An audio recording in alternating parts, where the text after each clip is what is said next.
l'obscurité des profondeurs marines, le kraken surgit soudain, ses tentacules géants enveloppant le navire avec une force implacable. Les marins luttent désespérément alors que la créature colossale émerge, ses yeux luisant d'une lueur malveillante. Le navire est secoué violemment, englouti dans une tempête d'écume, les cris des marins se mêlant au rugissement du monstre marin. La légende de cette rencontre terrifiante entra les mers pour les générations à venir. Le kraken est une créature fantastique issue des légendes scandinaves médiévales. Il s'agit d'un monstre marin de très grande taille et doté de nombreux tentacules. Dans ses rencontres avec l'homme, le kraken serait capable de saisir la coque d'un navire pour le faire chavirer, le faisant ainsi couler et ses marins sont noyés et parfois dévorés. Il est très probable que sa légende ait pour origine l'observation de véritables calmars géants dont la longueur a été estimée de 13 à 15 mètres, 40 à 50 pieds, tentacules compris. Ces animaux vivent normalement à de grandes profondeurs, mais ont été repérés à la surface et auraient attaqué des navires. Il apparaît surtout dans la mythologie nordique. Bien que le nom kraken n'apparaisse jamais dans les sagas scandinaves, cette créature vient de Norvège.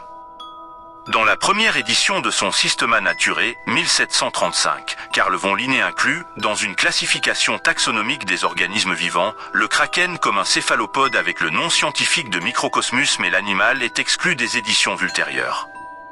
Le kraken a également été largement décrit par Éric Pontoppidan, évêque de Bergen, dans son Histoire naturelle de Norvège, Copenhague, 1752 à 1753. Les premiers contes, y compris celui de Pontoppidan, décrivent le kraken comme un animal, de la taille d'une île flottante, dont le vrai danger, pour les marins, n'était pas la créature elle-même, mais le tourbillon qu'elle engendrait après sa descente rapide dans l'océan. Toutefois, Pontoppidan décrit également le potentiel destructeur de l'immense bête. Il est dit que, si elle attrape le plus gros navire de guerre, elle parviendra à le tirer vers le fond de l'océan. Sjögran, 1980. Le kraken a toujours été distingué des serpents de mer, également dans les traditions scandinaves, Jormungand par exemple. L'une des premières descriptions est donnée par le Suédois Jacob Wallenberg dans son livre Mine son P. à Galjean, Mon fils sur la galère, à partir de 1781.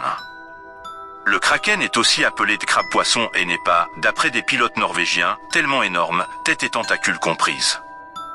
Il n'est pas plus grand que notre Lan, c'est-à-dire moins de 16 km. Il reste à la mer, constamment entouré par d'innombrables petits poissons qui lui servent de nourriture et qui sont alimentés par celui-ci en retour. Pour son repas, si je me souviens bien, écrit Pontoppidan, ne dure pas plus de 3 mois, et 3 autres sont ensuite nécessaires pour le digérer. Ces excréments nourrissent par la suite une armée de poissons, et pour cette raison, les pêcheurs sondent les fonds après son passage. Peu à peu, le kraken monte à la surface, et quand il est à 10 ou 12 brasses de celle-ci, les bateaux ont mieux à sortir de son voisinage où ils devront craindre leur destruction. Telle une île flottante, l'eau jaillissant de ses terribles narines forme des vagues spiralées autour de lui pouvant atteindre un grand nombre de miles. Selon Pontoppidan, les pêcheurs norvégiens ont souvent pris le risque d'essayer de pêcher près du kraken car la capture y est bonne. Si un pêcheur a une très bonne prise, ils ont l'habitude de transmettre cette information. Pontoppidan a également affirmé que le monstre est parfois confondu avec une île et que les cartes comportent des îles qui ne sont pas toujours présentes et qui étaient donc en fait le kraken. En 1830, peut-être conscient du travail de Montfort, Alfred Tennyson a publié un célèbre poème intitulé The Kraken, essentiellement un sonnet irrégulier, qui diffuse l'histoire du kraken en anglais. Le poème, dans ses 3 dernières lignes, porte également des similitudes avec la légende du Léviathan, un monstre marin qui doit remonter à la surface à la fin des jours. La description de Tennyson a apparemment influencé Jules Verne qui imaginait l'antre du fameux calmar géant de 20 000 lieues sous les mers de 1870. Verne fait aussi de nombreuses références au kraken et à l'évêque Pontoppidan dans ce roman, ainsi que dans l'œuvre postérieure Les histoires de Jean-Marie Cabidoulin, 1901. Et n'a-t-on pas été jusqu'à parler d'un kraken, long d'une demi-lieue, lequel entraînait les bâtiments dans les profonds abîmes de l'océan?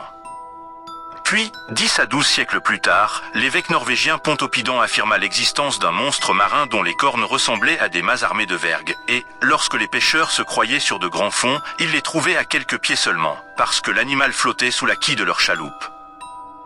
Si tu as aimé cette vidéo, tu peux la liker et t'abonner à la chaîne.